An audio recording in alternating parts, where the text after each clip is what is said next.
sinu. Selles videos me räägime inimese tähtsamatest luudest. Esiteks vaatame läbi, mis funktsioone luustik omab. Luustik loestab tähtsaid kudesid ja annab kehale kuju. Luustik moodustab toestruktuuri, millel inimene püsib ja luustik tekitab keha hoiakut. Näiteks ilma rindkere lülideta kopsud pressiksid end kehast välja. Ja samuti liikumise. Luustikul on väga tähtis funktsioon liikumiseks. Näiteks liigesed võimaldavad luid omavahel liigutada ja erinevates liigestes on erinev liikumisulatus. Kaitsefunktsioon on see, et luustik kaitseb erinevaid kehaorganeid. Näiteks koljuluud kaitsevad aju sisemust ja lülisammas kaitseb seljaaju ja vaagnaluu kaitseb suguorganeid ja rindkere moodustab kaitsva kesta kopsude ja südame ümber. Vererakkude loojana käitub ka luustik, et seal luustiku sees on mõnedes luudes on punased luuüdid, mis asuvad kolju, aba ja vaagnaluus ja samuti ka selgrolülides, kus kohas moodustuvad uued vererakud. Samuti on luustik funktsiooniks rasvade talletamine. Rasvasid talletatakse just rohkem sellistes luudes, kus on kollast luuüdi rohkem. Ja need on üla- ja alajäsemete luudel. Samuti luustik toimib ka mineraalainete talletajana.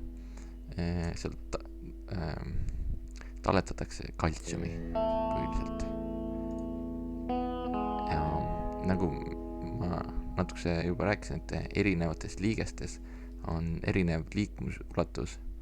Näiteks õlavarres ja abaluu liiges võimaldab väga ulatuslikku liikumisvabadust. Samas kui mõnes muus, näiteks kaelalülis on see silinderliiges ja seal on ainult seal on palju rohkem see piiratud.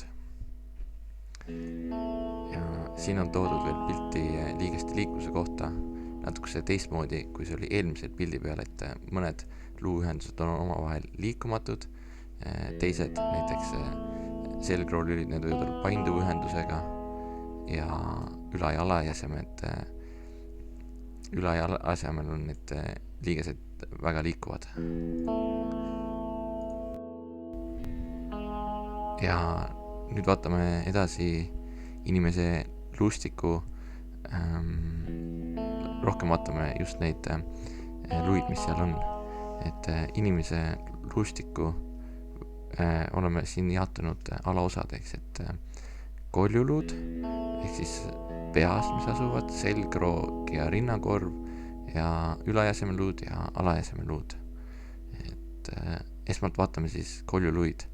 Et koljuluudes on kokku 29 luud ja millest 8 moodustavad kaitsva koljulae, näiteks siin kiirluu, otsmikluu, kuklaluu ja oimuluu ja teised 21 on näokoljuluud, sealhulgas ülemine ja alumine lõualuu, siis siin sees on ka silmkoopaluud ja samuti ka kõik sisekõrvas asuvad luud, mis abistavad kuulmisel. Ja kõik need luud on lapse eas. Enamik nendest luudest on sakiliste õmblustega lapse eas kokku kasvanud. Lähme nüüd edasi selgroo juurde. Inimese selgroog koosneb 33–34 omavahel ühendatud selgroo lülist, kus juures nendest esimesed on 7 kaelalüli. Nendest 7 kaelalülist nendest esimene kannab atlast, mille esimese nimi on atlas, mis on ühendatud kuklaluuga liigesabil ja see liiges võimaldab kaelal liigutada pead üles ja alla. teine kaelalüli kutsutakse telglüli ja samuti ka axis lüli, mis on liigese abil ühendatud kandelüliga. Selle liigese abil on võimalik pead pöörata küljelt küljele. Ja siis lähme kaelalülidest nüüd edasi. Pärast kaelalülist tuleb 12 rinnalüli. Need on liigesühenduses ühe roidepaariga iga rinnalüli. Ja rinnalülid koos kaelalülidega painduvad üles ja allapoole, et siis võimaldavad suuremat elastust kehale. Pärast rinnalülisid tulevad nimmelülid, mis on lülisamba kõige massiivsemad luud, mis toetavad lülisamba ülelosa. Neile avaldub raskuse kandmisel suurim. Ja pärast seda on veel ka 5 ristlüli, mis on omavahel kokku kasvanud ja 4 kuni 5 õndralüli, mis on koondunud õndraluuks. Nüüd vaatame edasi siis rindkeret. Rindkere moodustab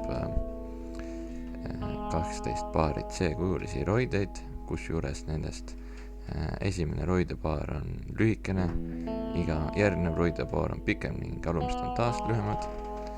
Ja siis siin keskel on rinnak, mis on roietega kõhrede abil ühendatud. Need kõhred on siin joonisega natukese ära toodud ja kõik need roidepaarid on selle kõhrede abil ühendatud, välja arvatud 2 viimast.